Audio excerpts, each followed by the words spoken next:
Hello everyone, in this video I will show you how memory leaks happen in iOS even when we set objects to nil and how ARC help us to manage the memory efficiently.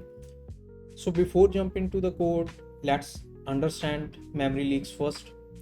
So memory leaks is a situation in programming where allocated memory is no longer needed or accessible, but it is not released back to the system.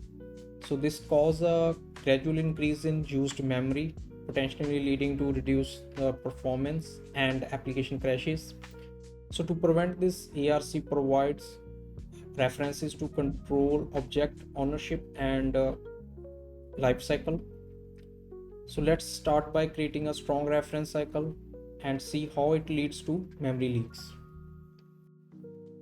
So I have created these two classes, the person class with the name and gadget property, and gadget with model and owner, and the memory service with the instance of these two classes. So this code is pretty straightforward for everyone. So let me run the code. Ignore the warnings. Yeah.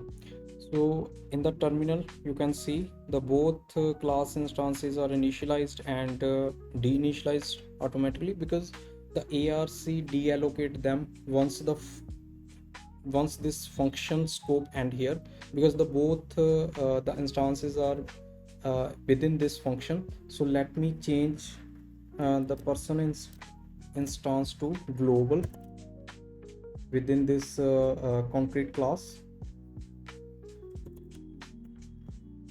To run again. Yes. So still the deinitialize function called for the both and initialize. So let me change this concrete class to singleton. Also change here.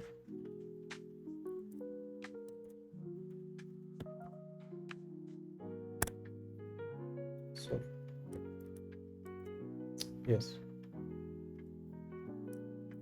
we run again. Yes, now you can see the deinitialize function for person class not called because now the instance of person is global within this singleton class, right? So that's why we need to use the singleton class carefully, right? So mostly we need to go with the dependency injections. So the singleton class is only used when we need some kind of functionality throughout the app. Otherwise we need to go with the dependency injections or concrete class. So now let's create the reference cycle between the person and the gadget. So here person object and gadget, right? So now we have created the strong reference cycle here and run again.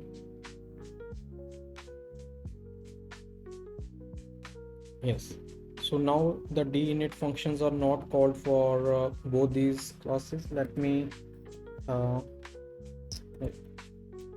make this to nil. Gadgets nil as well, and change to run again. Yeah, still the same result. That's why, because the both object keep holding each other strongly as a result. So their reference counts are not to zero. So the deinitialize is never called and the memory remain allocated. So this situation is called basically the retain cycle and cause the memory leak.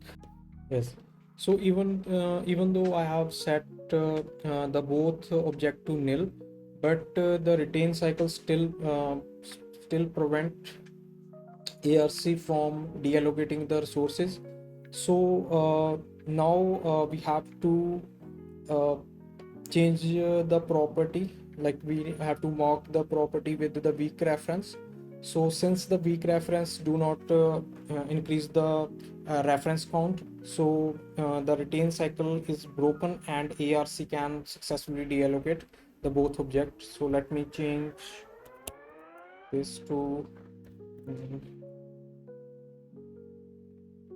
yes. Even though if I remove these, and you can see the still, yes, still ARC able to deinitialize the objects. So that's why we need to use the weak where we want to release the resources. So now let's move to the unowned, which is one of the most commonly misunderstood concept in memory management. So the overall functionality is similar to the weak. Let me change to unowned. So we use the unowned when the reference object is guaranteed to outlive the current object, right? So we don't need to mark it as optional.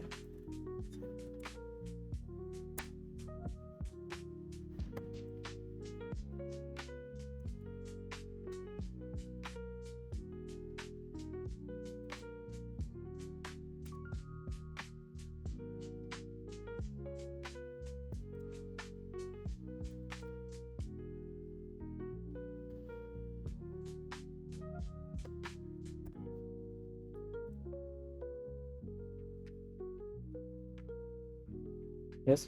Now with the unknown, we have also break the reference cycle again. So we use the unowned when the reference object is granted to outlive the current object. So it avoid the optional handling and express that the reference should always be valid, right? So credit card is good example for unowned because a credit card depend on customer and should not outlive its owner. And I hope you guys are now clear about how ARC work. Thanks for watching and do subscribe.